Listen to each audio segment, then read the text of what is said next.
Trocando em Miúdos, 37 anos. O que sempre foi bom, continua ainda melhor. No Contraponto.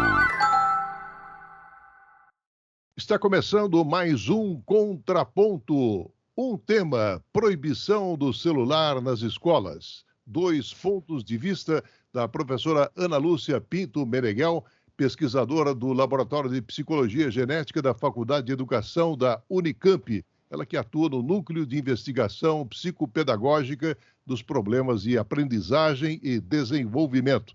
Professora Ana Lúcia, prazer em tê-la conosco. Bom dia. Prazer é todo meu. Bom dia.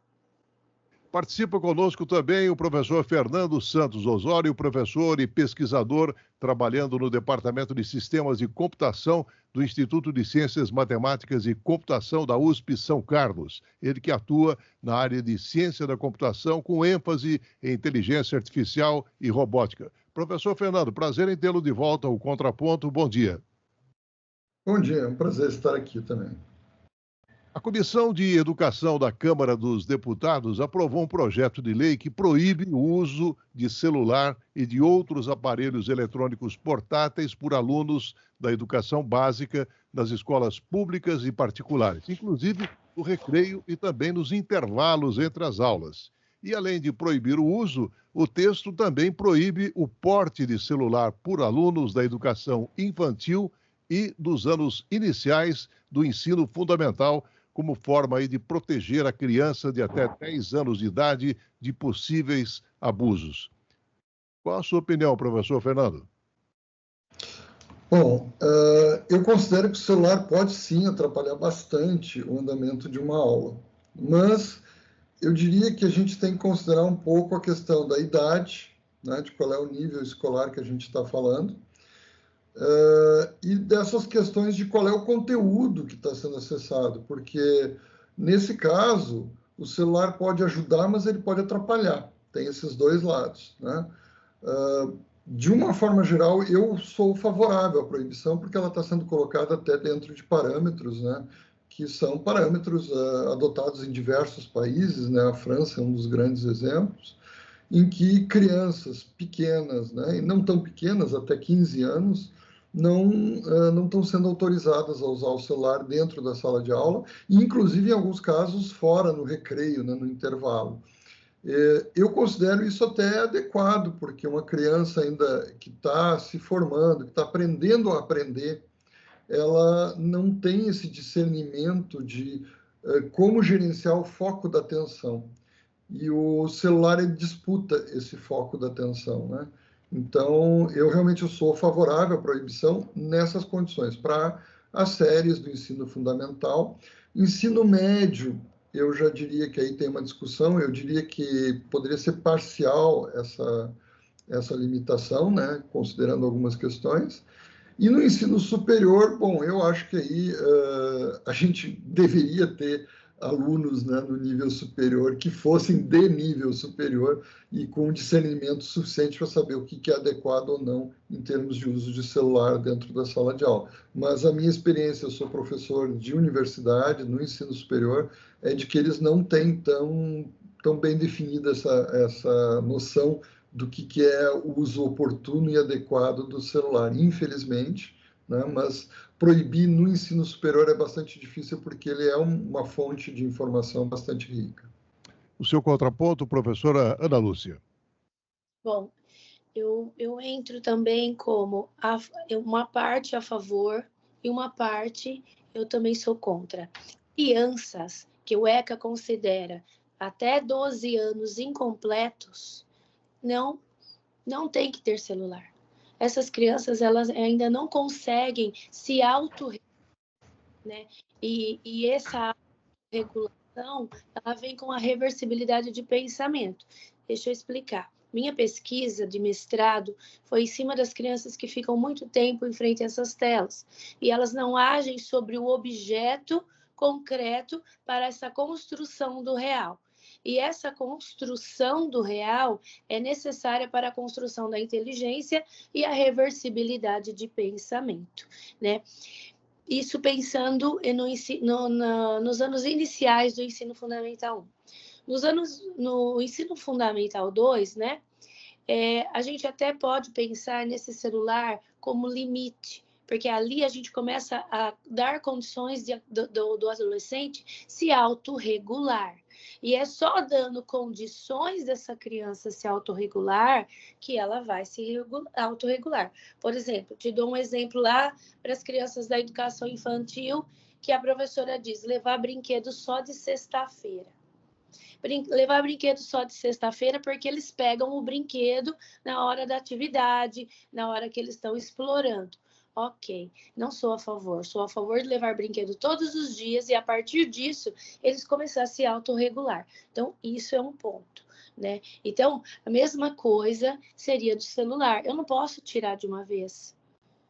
Eu preciso dar condições, mas com limite. Só que na hora que eu imponho o limite, isso traz para mim muito trabalho, traz para mim um novo olhar sobre esse desenvolvimento da criança, do adolescente, né? Do adolescente, vamos colocar assim, porque criança, para mim, não deve usar celular. Então, professor Fernando, a proposta ainda da Câmara, né, aprovada na Comissão de Educação, ela autoriza, por outro lado, o uso do celular em sala de aula para fins estritamente pedagógicos em todos os anos da educação básica e permite ainda o uso para fins de acessibilidade, inclusão e outras condições médicas. Daí está aparecendo aquela expressão italiana, proíbe, mas não troppo, né? Ou seja, proíbe, mas nem tanto, né, professor? Sim, eu acho que realmente a questão de qual é o nível de proibição é bastante delicada, tá?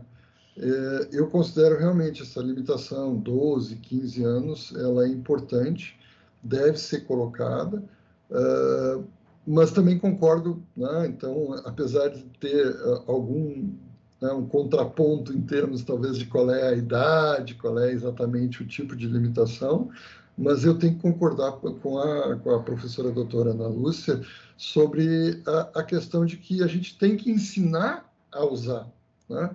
Então, eu sempre digo que a gente precisa dominar a tecnologia para não ser dominado por ela. E, obviamente, que se você mascarar a existência do celular, o uso do celular, você está tirando o acesso à tecnologia, você não está treinando a pessoa a usar e aprender a usar.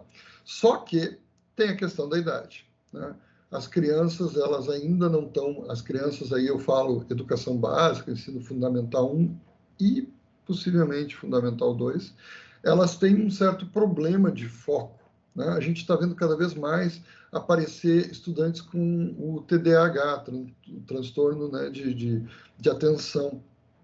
E isso é muito por quê? Porque a tecnologia e o celular em específico, ele nos impõe a tentativa de tirar a nossa atenção ao máximo possível, né? Ou seja, ele quer que o foco esteja no celular, ele notifica o tempo inteiro, ele tem um scroll infinito, que é um problema seríssimo, que você nunca termina de ler, né? Tipo o Facebook, você vai vendo.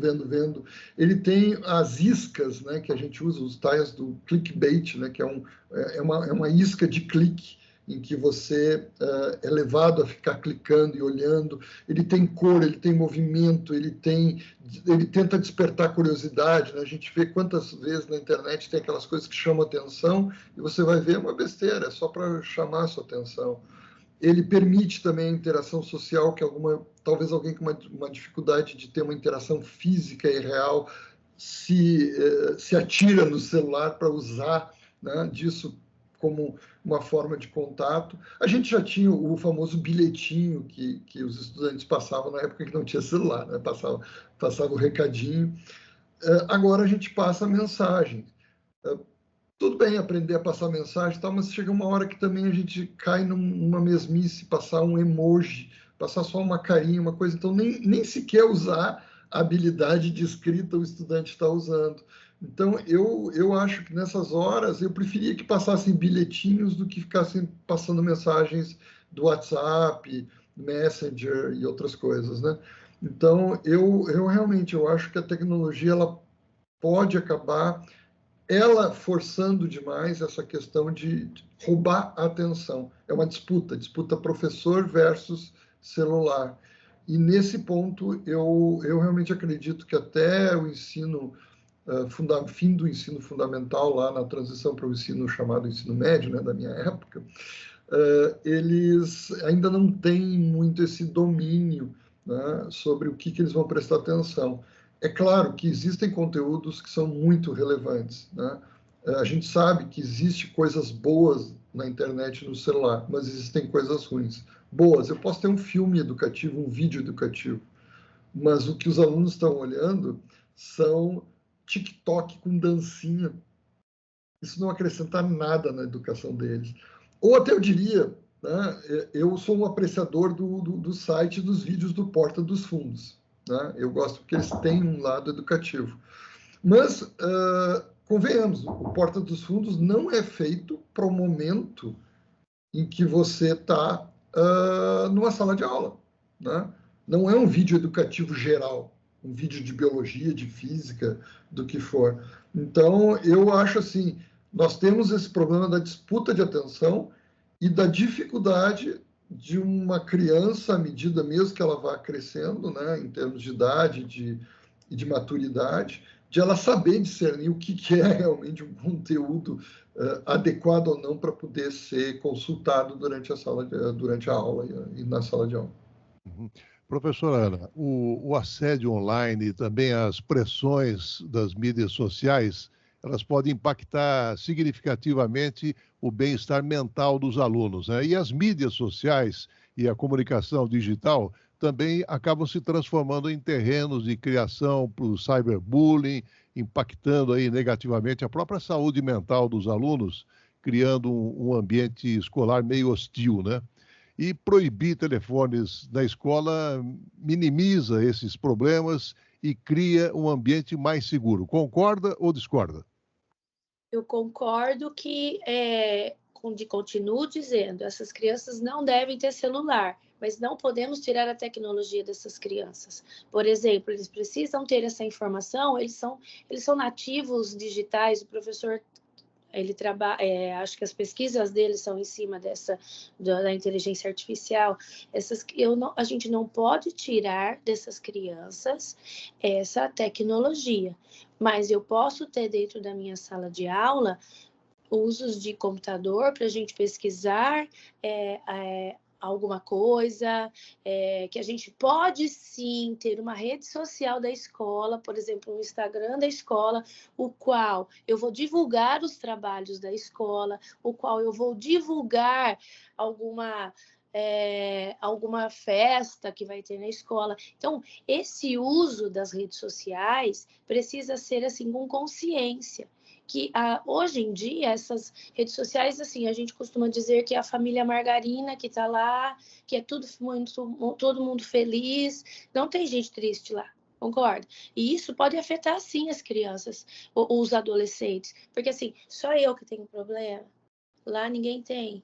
Então, como que eu posso fazer esse trabalho dentro da escola, de modo que eles não fiquem sem o celular, adolescente, tá? Porque criança não. Criança não tem celular. Outra coisa que eu digo, professor Antônio Batro, ele é também pesquisador da área da psicologia genética, ele fez um trabalho com uma criança que tinha epilepsia, que ele considerava ter meio cérebro. E o trabalho com a tecnologia trouxe benefícios para essa criança. Então, eu tenho que tomar muito cuidado o que é a tecnologia e o que é a falta de limite no celular, o que é a falta de limite nas redes sociais, né? Então, eu sempre trago, o problema é o limite e como vai ser trabalhado isso. Professor Fernando, à medida que a maré muda, né, uma onda de inteligência artificial também está entrando em escolas em todo o mundo, né? Aí eu pergunto, será que a inteligência artificial e os seus muitos usos poderia representar aí uma tarefa meio assustadora com a qual as escolas ainda estão começando a lidar, professor? Sim, a inteligência artificial, o problema é que muita gente não entende, não conhece como ela funciona, né? E nesse ponto, de novo, a gente pode ter um ponto negativo, mas pode ter um ponto positivo, né?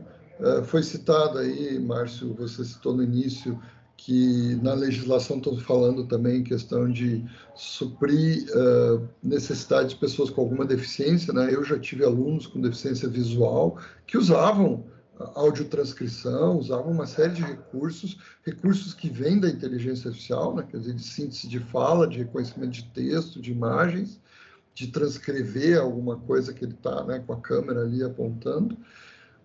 E isso é fantástico, é uma tecnologia de ponta maravilhosa, né? A gente tem até a tradução simultânea. Imagina um aluno poder estar conversando com uma pessoa no exterior, né? Como nós aqui, podíamos estar fazendo aqui uma live, conversando com um professor francês que já está adotando esse tipo de medidas lá de restrição do celular, e tudo isso traduzido em tempo real. Isso contribui tanto para pesquisadores como para alunos e mesmo para alunos, né, da escola, ensino fundamental e médio. Quando eu falo da parte de suprir deficiências, de trazer vantagens e complementos, né?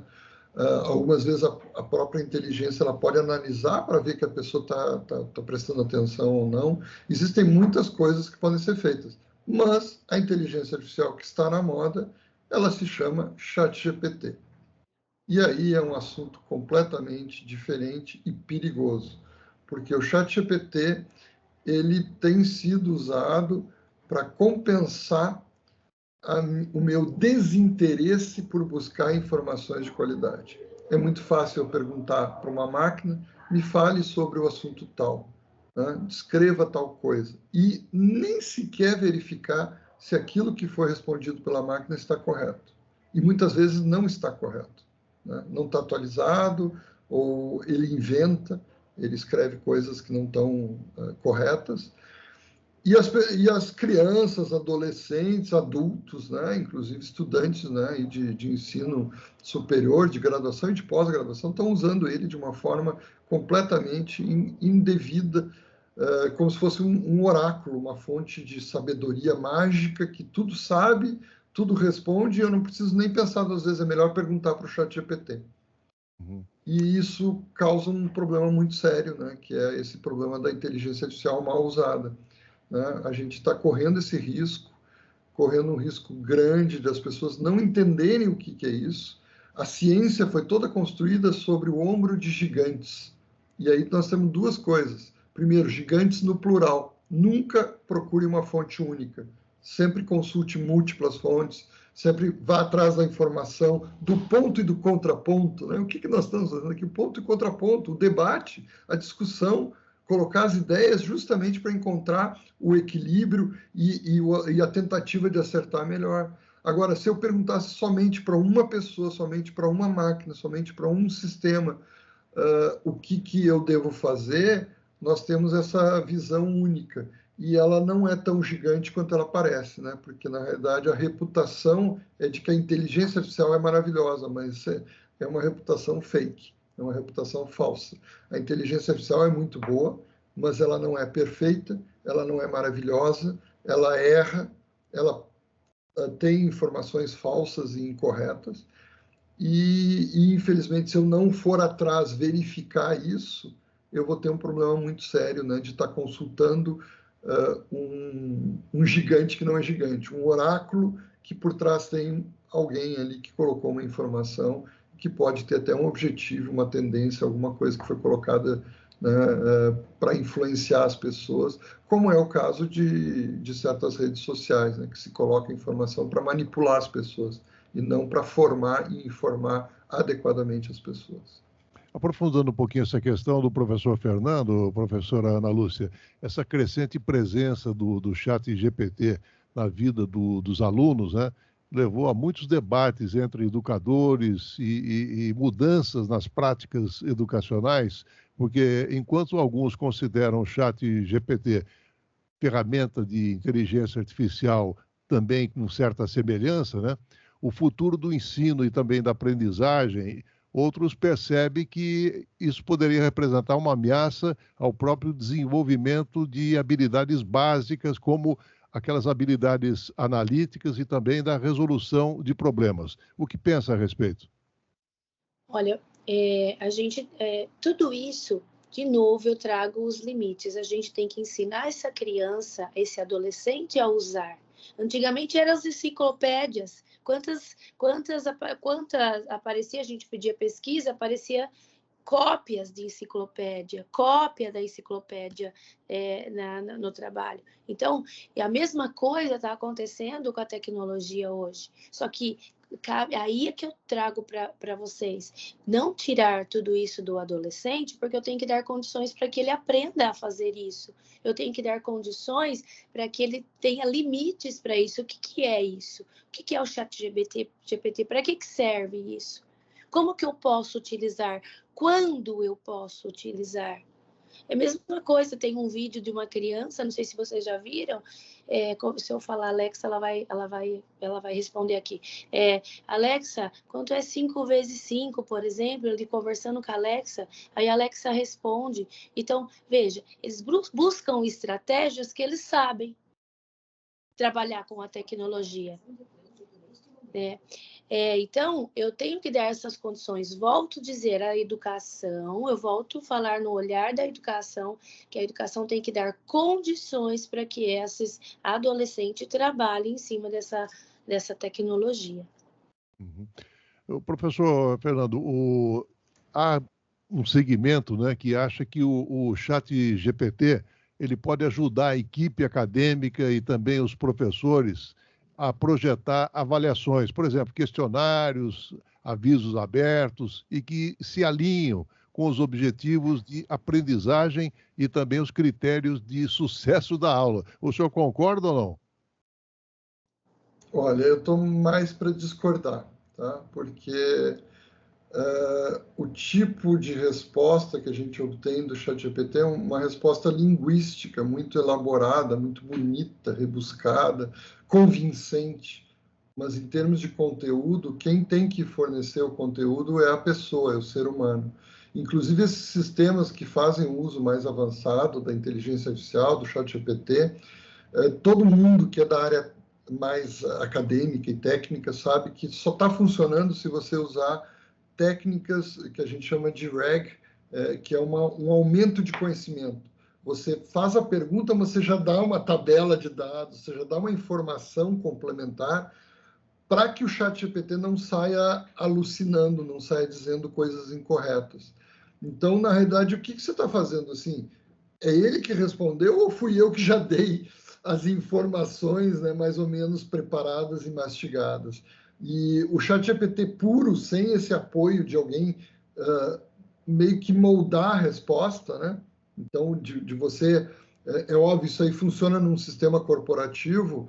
Eu pergunto, ChatGPT, me coloque um plano de aula seguindo aí as recomendações, né,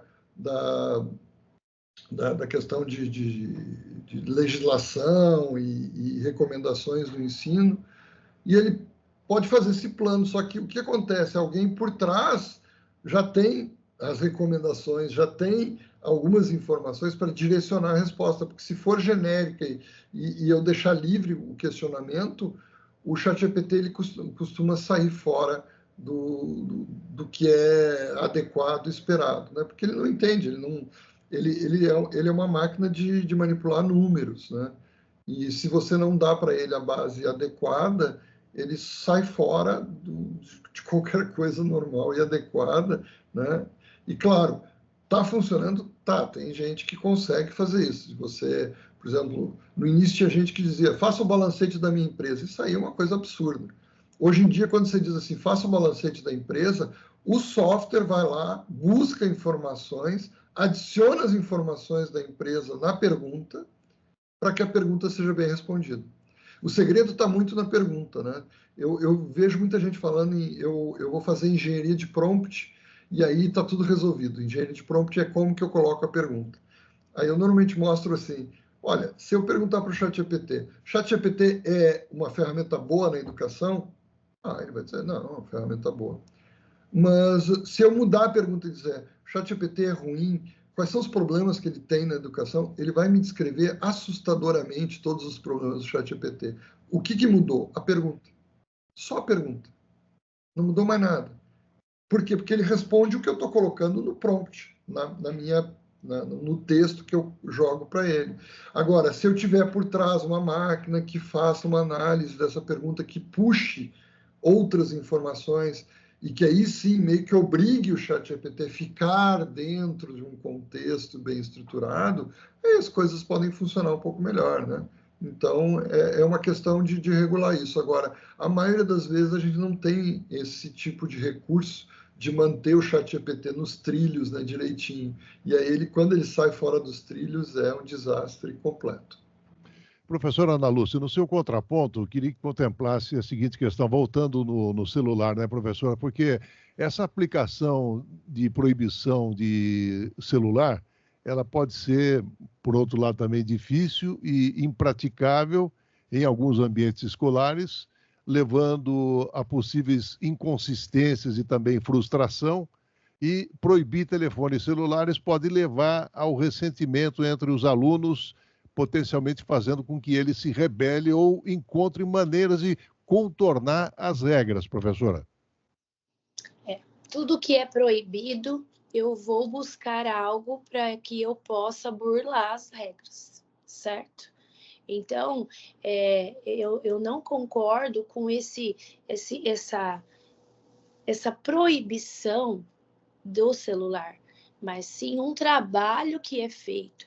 Um trabalho tem que envolver os adolescentes. Temos que fazer um trabalho com os adolescentes, o qual, olha, neste momento a gente pode buscar tal coisa no celular, a gente pode como trabalhar esse conteúdo no celular. Então, eu tenho que trazer essa pergunta para o adolescente. Como é que a gente vai resolver isso? Eu tenho que envolvê-los, visto que eles são os que estão envolvidos na história. Agora, proibir, tudo que é proibido é melhor.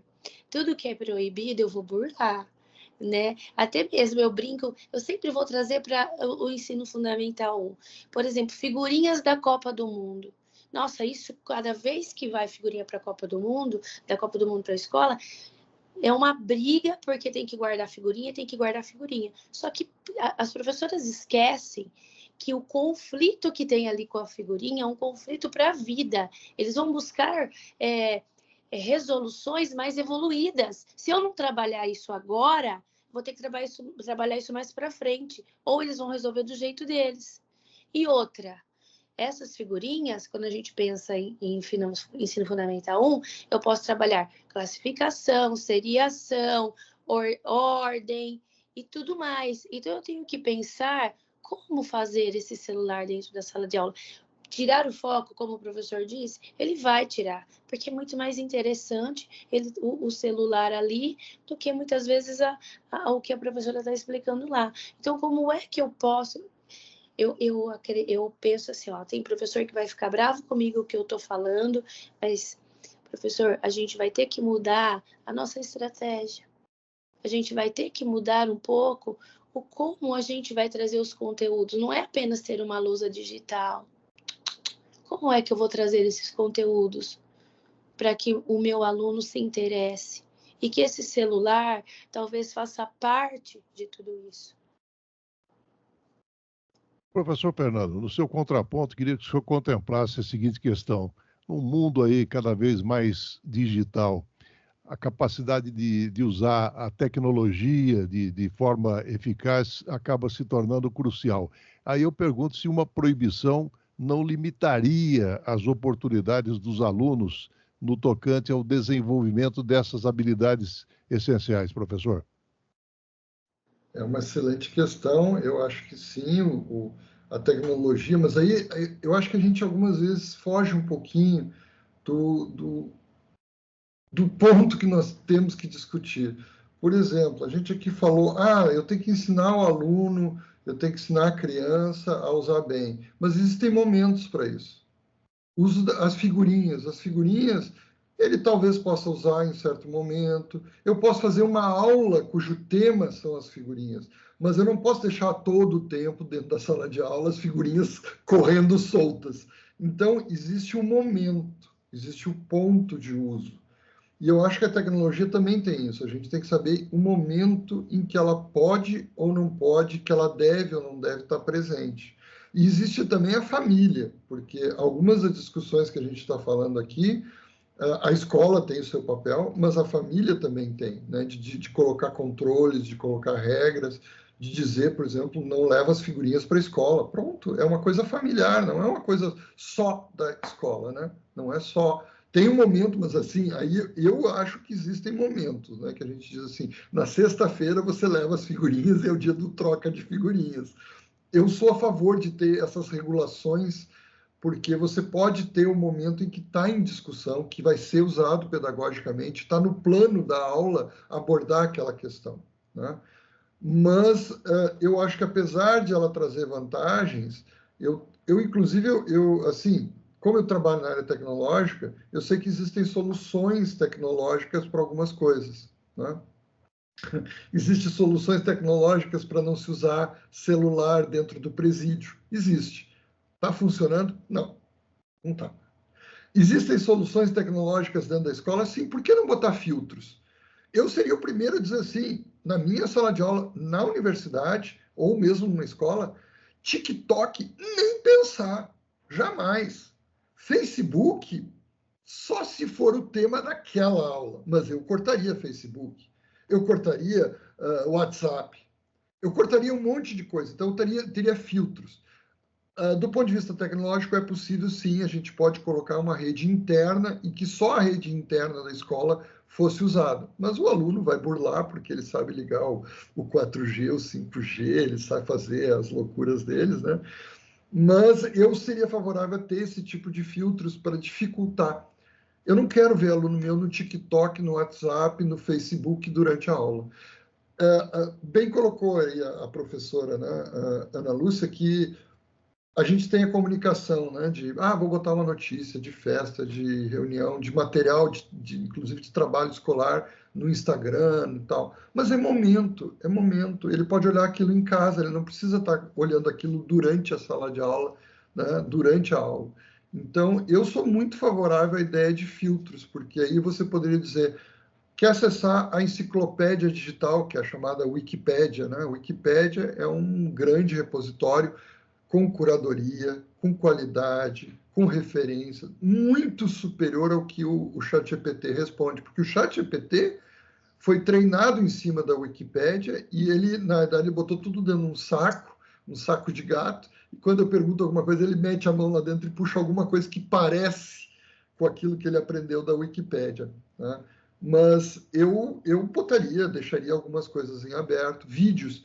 O YouTube, ele pode ter, como eu falei, o Porta dos Fundos, é uma coisa de entretenimento, mas ele pode ter um vídeo muito sério. Tem vídeos hoje em dia no YouTube que são assim fantásticos do ponto de vista educativo, sobre a história, a geografia, sobre conhecimentos mais variados.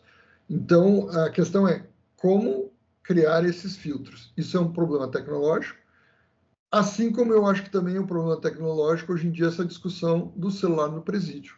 É um absurdo que a gente tenha celulares no presídio e ainda sendo usados para aplicar golpe. E a gente não vai conseguir educar o presidiário a não usar. Isso é certo, ele vai burlar. Aquela história, se ele conseguir, ele vai burlar. Então, a gente tem que ter algum mecanismo de controle. Controle e regulação são questões necessárias. Os pais sabem disso, né? A vida da gente com as crianças, quando começa pequenininho, é mais fácil controlar. Você tem até lendas urbanas de Papai Noel, Coelhinho da Páscoa, para envolver na forma de manipular as crianças. Mas quando vira adolescente, tem um enfrentamento, é bem mais complicado, né? Mas a família, ela tenta regular justamente para chegar uma hora e formar e fazer com que ele saiba discernir o bom do ruim, né? E eu acho que a tecnologia tem um lado bom e tem um lado ruim, né? A questão é isso, como qualquer coisa, até bebida. Uhum. Né? Eu acho assim, eu não vejo problema em usar em consumir uma cerveja, uma coisa, um vinho, né? Um bom vinho. Eu que tive, né, fiz meu doutorado na França, é essencial para um bom viver. Mas eu acho que a gente tem que saber controlar, tem que regular, tem que colocar regra, não vai dirigir depois de beber, não vai isso, não vai aquilo.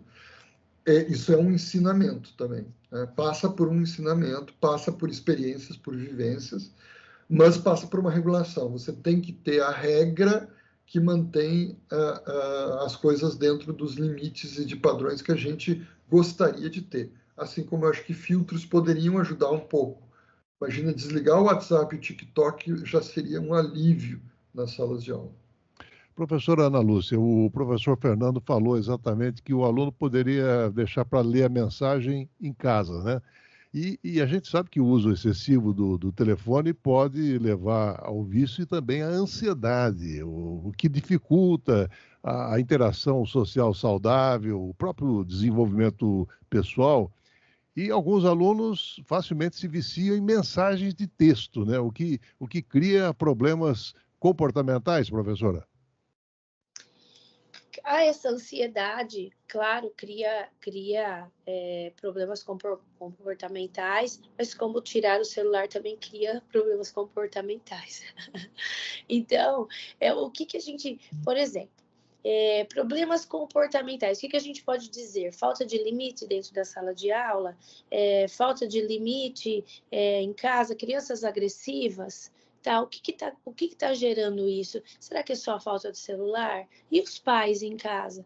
Vocês já viram em casa como os pais ficam? No celular também? Eu até estou escrevendo um livro infantil que fala sobre isso, porque a tecnologia, ela é muito, por exemplo, o que está longe pode estar perto, como nós estamos falando aqui, mas o que está perto pode estar longe. Uma criança querendo a atenção da mãe e a mãe no celular. Então, veja, esses problemas comportamentais pode ser gerado por ansiedade do celular, mas pode ser gerado por outras milhares de situações. Né? Então, no celular, hoje em dia, ele é ele é o bandido, ou ele salva. Só que ele tem que ter um limite, que nem o professor falou. Tudo traz benefícios e malefícios. Eu tenho que saber usar. Só que, volto a dizer, gente, às vezes a gente fala aqui, mas criança não tem que ter uso de celular, nem tem que ter celular.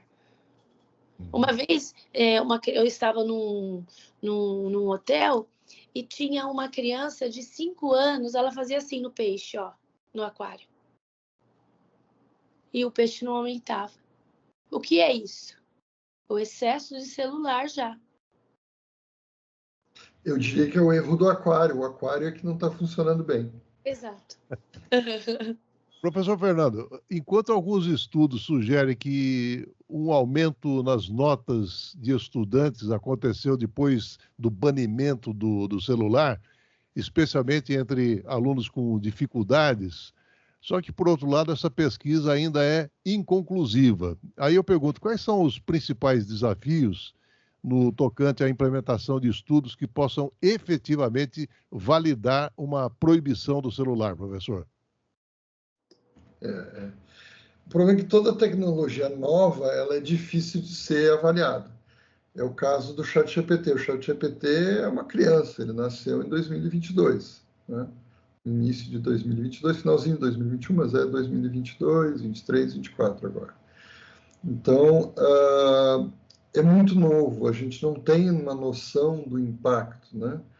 E eu acho que algumas vezes fazer essa avaliação é uma coisa que você tem que testar, tem que olhar para os outros países, tá? Eu estava vendo uma reportagem da CNN que falava os países que já adotaram o banimento. França, Espanha, Grécia, Dinamarca, Finlândia, Holanda, Itália, Suíça e México.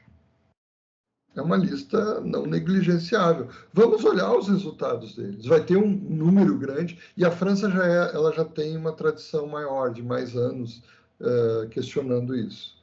Então, acho que a gente tem que olhar. Inclusive, eu acho que a legislação que estão tentando colocar no Brasil ela tem essa inspiração, né? Quando você fala da questão de crianças com algum tipo de deficiência, isso já está lá vindo do que foi discutido lá fora, porque ninguém teve essa ideia original aqui no Brasil, né? Porque realmente tem gente que precisa usar celular, tecnologia, então você exclui do banimento, vamos dizer, aqueles que usam como uma ferramenta para suporte de algum tipo de deficiência e que precisa dessa ferramenta, né? Vamos dizer, alguém que precisasse tocar um alarme de tempo em tempo para avisar que tem que tomar um remédio. Você não vai desligar o alarme da coitada da pessoa e tirar o celular numa hora dessas, né? Então, sim, a gente tem estudos sendo realizados, tem as exceções das regras que precisam ser colocadas. No Brasil, a gente começou, o Rio de Janeiro começou a legislar sobre o assunto, então nós vamos ter alguns resultados lá. E agora o governo federal, né? Então lá no nível do Congresso está se discutindo isso. Então, existem experiências locais. A gente sabe que algumas escolas, né, mais tradicionais já faziam banimento, já tinha caixinha de recolher o celular. Eu acho que a gente precisa de dados, né? Na inteligência artificial e na computação, a gente fala muito de ciência de dados. Quanto mais dados eu tiver, melhor vai ser a minha análise para poder tirar alguma conclusão. E eu acho que a gente está tendo esses dados, né? E claro que a gente vai ver, porque tem restrições mais severas, restrições de idade, né? A Unesco costuma sempre recomendar 15 anos o limite para o ChatGPT, 15 anos o limite para não usar, né? A França adotou para não usar o celular nas escolas, o Brasil talvez 12, então tem essas discussões, a gente tem que começar a avaliar qual é que foi o melhor, né? Era cedo demais, era tarde demais, né? Eu vejo que a professora Ana Lúcia está falando, né, sobre criança não, mas o que é criança? Qual é a idade, né? A gente não tem esse número, e inclusive a gente sabe que desenvolvimento de amadurecimento e psicológico de uma criança não é igual para todo mundo. Então, é difícil de você chegar e dizer assim, né? É criança não, mas então criança é 12. Não é bem assim. Não é bem assim. Por isso que exige estudos, exige experiência. É uma coisa nova. Eu acho que a gente já evoluiu bastante, né? No caso de discutir, por exemplo, o ChatGPT nas escolas. Regularmente, isso eu acho que é uma coisa positiva, tem se feito seminários na internet, reuniões. Todas as universidades têm regularmente esse tipo de reunião. Eu agora, já essa semana, na semana seguinte, quarta-feira, vou estar na UFSCar, apresentando uma discussão numa mesa redonda sobre esse tema, né? Sobre o uso da IA na educação. Eu acho que está se discutindo bastante, tem que se discutir, tem que se levantar dados, tem que se questionar para ver, porque tem um lado bom, tem o lado ruim, tem, mas qual é o nível da barra que a gente vai colocar e qual é os dados que comprovam que isso ajudou ou não, né? A gente tem algum dado que diz que eu proibi o uso de celular e a criança não teve um amadurecimento digital, né? Que ela não teve um crescimento no seu uso dos recursos digitais? Não sei, eu não tenho esse dado, né? Fez falta ou não fez falta? Não sei. Então, eu acho que a gente precisa coletar dados, olhar os outros países, nunca pensar só no caso Brasil. Nós não somos totalmente diferentes, mas nós somos também, nós temos as nossas particularidades culturais, né? E de forma que a gente deve tratar certas questões. Então, eu diria que não tem uma resposta pronta para isso, mas a gente vai ter dados e sempre a gente usa isso, né, para poder depois criar políticas e regulações. Professora Ana Lúcia, ainda segundo o projeto aprovado na Câmara dos Deputados, né, as redes de ensino e também as escolas, elas deverão abordar o tema do sofrimento psíquico e da saúde mental dos alunos da educação básica, apresentando a eles informações sobre riscos, sinais e prevenção do sofrimento, incluindo o decorrente do uso imoderado aí dos celulares e também do acesso aos conteúdos impróprios. E eu pergunto, professora, até que ponto as escolas brasileiras estão aptas para oferecer esse tipo de suporte? Bom, aí é que está. A gente precisa ver, eu sempre digo isso para as minhas alunas, e o que a gente tem de conhecimento para tudo isso? né? O que a gente tem de formação de professores? Quando a gente fala que a gente vai trabalhar um tema e a gente tem que incluir essa criança, tem que incluir esse adolescente em tudo isso.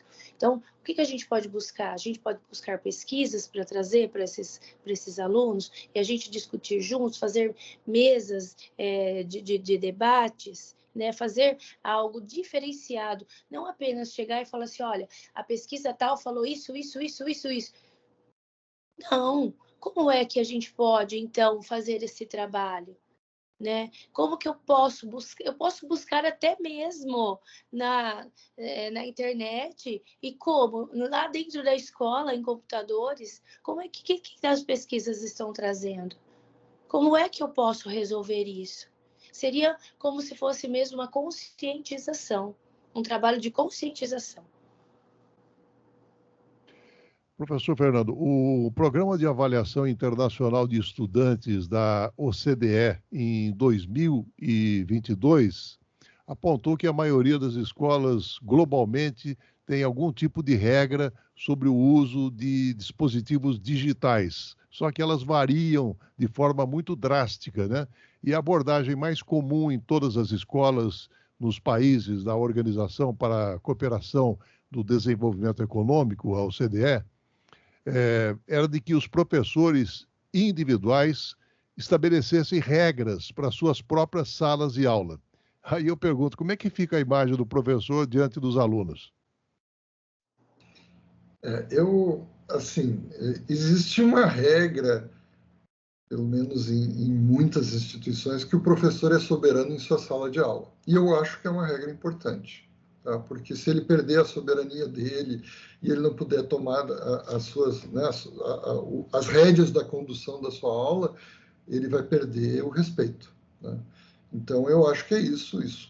Eu adoto isso nas minhas aulas, assim, eu defino a minha forma de avaliação, o modo de conduzir as minhas aulas. Eu não sou obrigado a 100% dos professores têm que fazer aula invertida, 100% dos professores têm que fazer PBL, né? Problem Based Learning. Não, cada um tem a sua autoridade e eu acho que isso é o que está um pouco nessa discussão, né? Assim, as escolas e os professores têm uma certa liberdade de dizer isso. Por isso que eu digo, a regulamentação ela vem apoiar. Você dá uma regulamentação dizendo, olha, não é para usar o celular nas escolas. Ele dá o procedimento, recolhe os celulares, não sei o que, desliga e tal.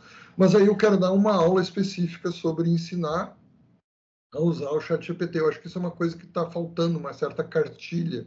Né?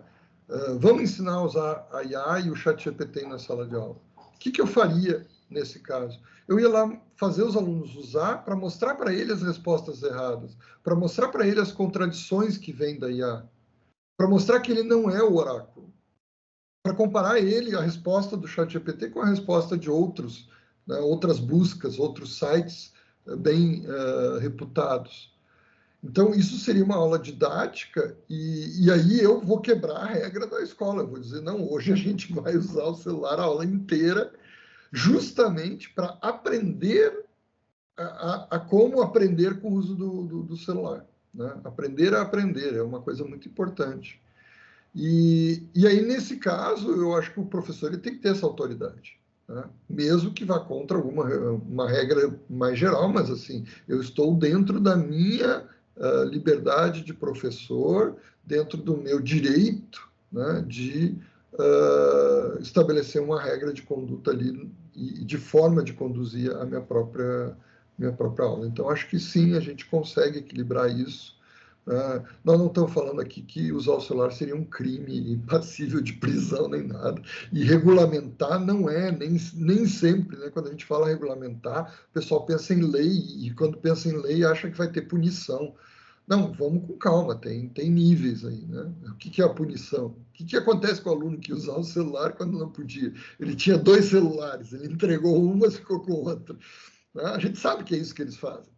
Mas qual é o nível de punição? Você não vai expulsar o aluno, você não vai deixar ele uma semana sem aula por causa disso, porque é muito pior. É realmente como a gente tem colocado aqui, né?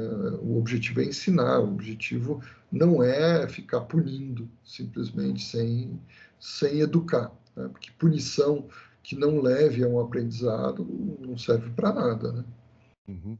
Professora Ana Lúcia, um estudo de 2024 da Noruega, né, descobriu que escolas com proibições de celular experimentaram aí um aumento no aprendizado, especialmente entre as meninas, e esse efeito foi maior nas escolas com aquelas proibições mais rigorosas.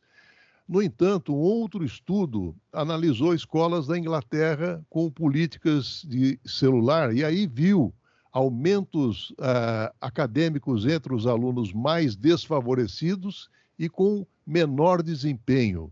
E esses foram associados, inclusive, a proibições menos rígidas.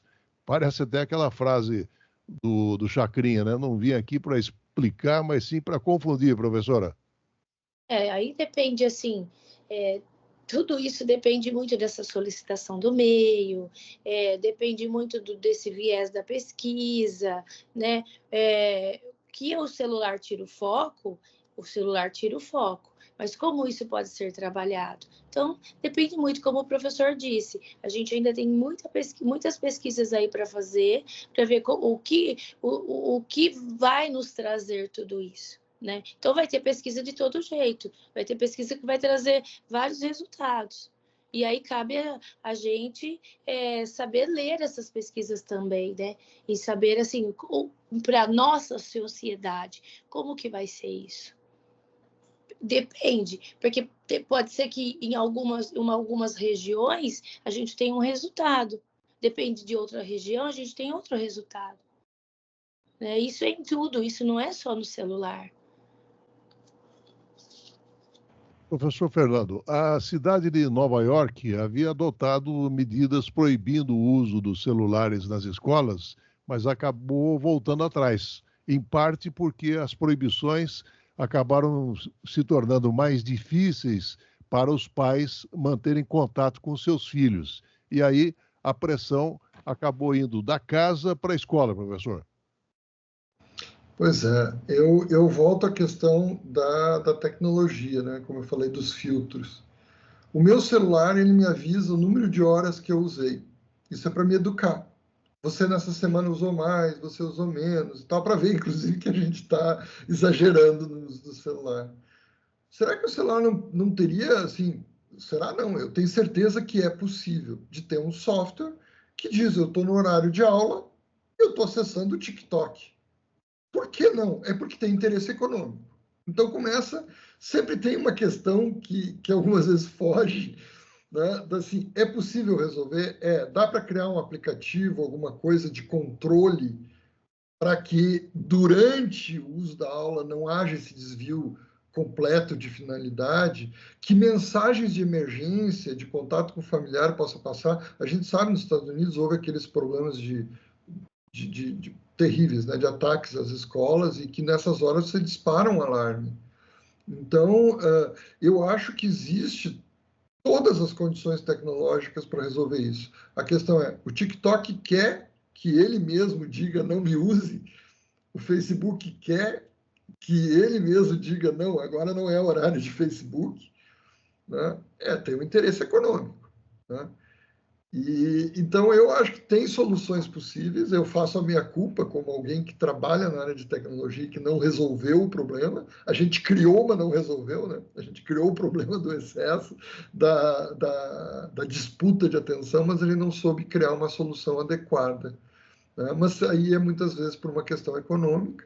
E eu acho que em Nova York também tem uma questão depois cultural. Os Estados Unidos é muito mais liberal e eles não conseguem, muitas vezes, trabalhar com regulamentação. Eu sou muito crítico, eu prefiro muito mais a maneira como a Europa trata algumas questões, né, de regulamentação da IA, de regulamentação do celular nas escolas, etc., do que o modelo americano, que normalmente, assim, vale tudo, né? A gente sabe, é o modelo do Twitter, que virou o X, né?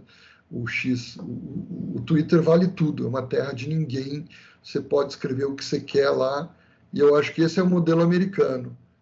Infelizmente, é um modelo que, na minha opinião, está completamente errado, né?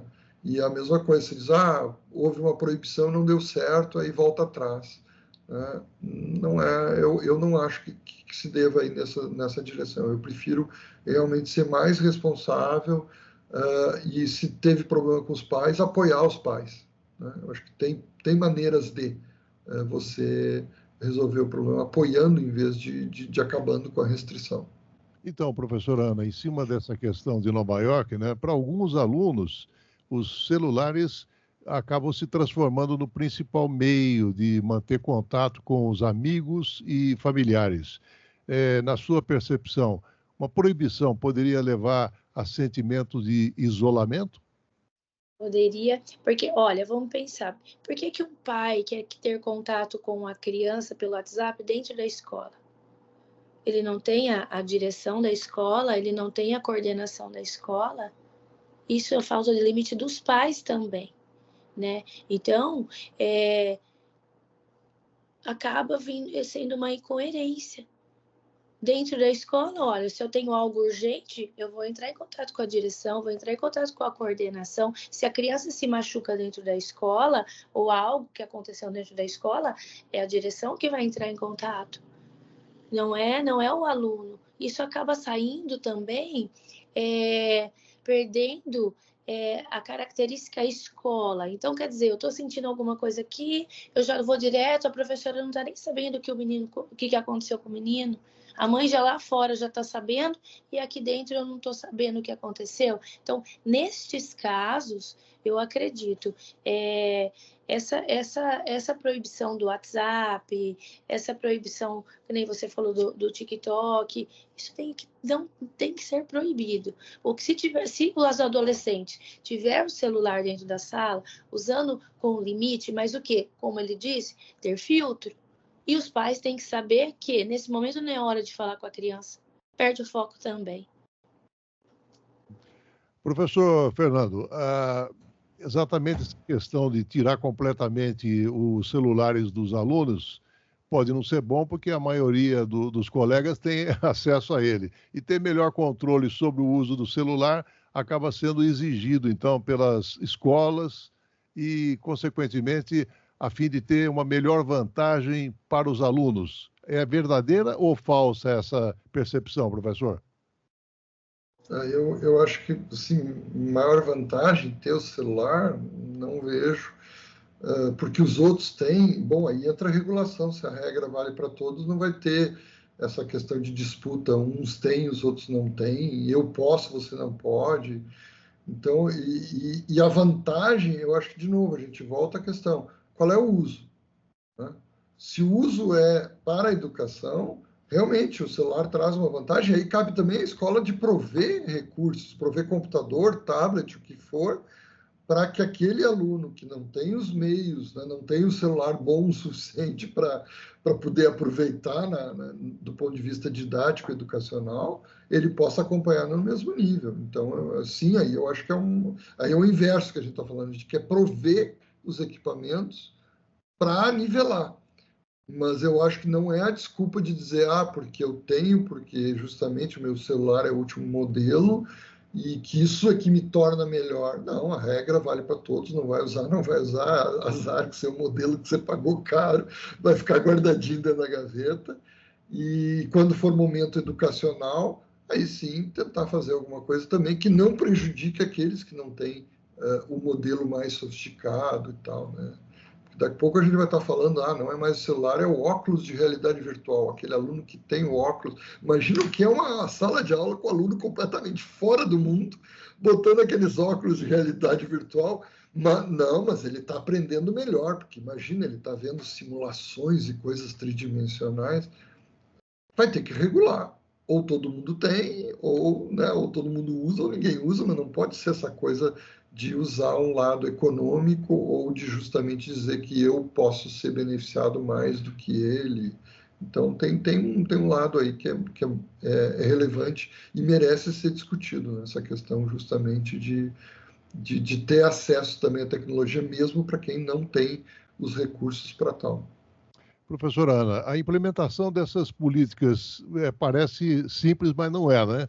Embora pareça fácil anunciar um banimento, mudar as práticas escolares é muito mais desafiador. E, além disso, existe o risco de que apenas proibir celular na escola possa não preparar os alunos para adotar comportamentos digitais mais responsáveis, né? E, no caso brasileiro, esse projeto aprovado, ele contempla algumas brechas. E eu pergunto se isso pode minar a iniciativa quanto a proibir celular na escola. Pode sim, porque como que, por exemplo, eu volto a dizer dessa limitação, o proibir não é o caminho. Então, o que a gente tem que trazer? Os professores têm que buscar estratégias para que eles possam regular esse uso do celular dentro da sala de aula. Cada professor vai buscar a sua estratégia, né?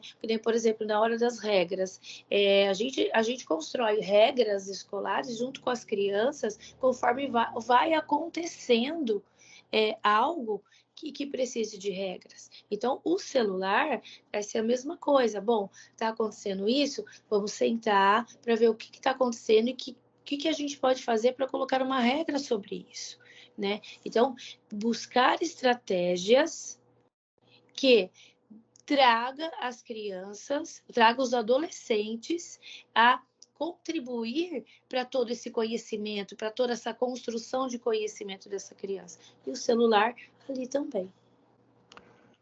Professora Ana Lúcia Pinto Meneghel, do Laboratório de Psicologia Genética da Faculdade de Educação da Unicamp, muito obrigado pela sua participação no Contraponto, professora. Muito obrigado, eu que agradeço. Professor Fernando Osório, professor e pesquisador do Departamento de Sistemas e Computação do Instituto de Ciências Matemáticas e Computação da USP. Muito obrigado pela sua participação no Contraponto, professor. Eu que agradeço, né, pelo convite e pela oportunidade, porque eu acredito sempre que só com a conscientização das pessoas e um bom debate é que a gente pode evoluir. E chegamos ao fim de mais um Contraponto. Muito obrigado ao Benício Batista na edição, José Luiz Caetano, painel eletrônico. Estaremos de volta na próxima segunda-feira, a partir das 11 horas. Tenham todos um excelente final de semana e até lá. Trocando em Miúdos. 37 anos. O que sempre foi bom, continua ainda melhor. No Contraponto.